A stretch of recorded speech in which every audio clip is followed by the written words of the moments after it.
大家好，早前我哋教過大家一個鍛鍊髖部力量嘅動作，咁就係喺一埲牆上面啦，咁兩隻手扶住，雙腳抬高到90度，去練翻我哋前側嘅肌肉。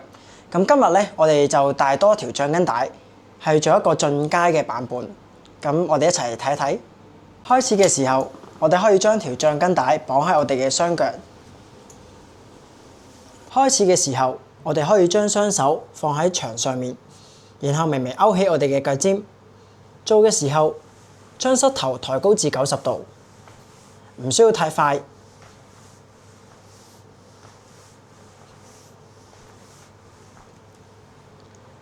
咁我哋做訓練嗰日咧，可以做3組30秒，咁每一組之間休息大概分半鐘。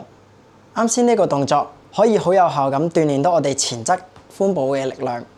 咁我建議大家每個星期可以做2至3日。如果大家覺得有唔舒服或者係好攰嘅，咁就要即刻停低呢個運動，並且尋求相熟嘅治療師去協助啦。感謝觀看，記得點讚關注我。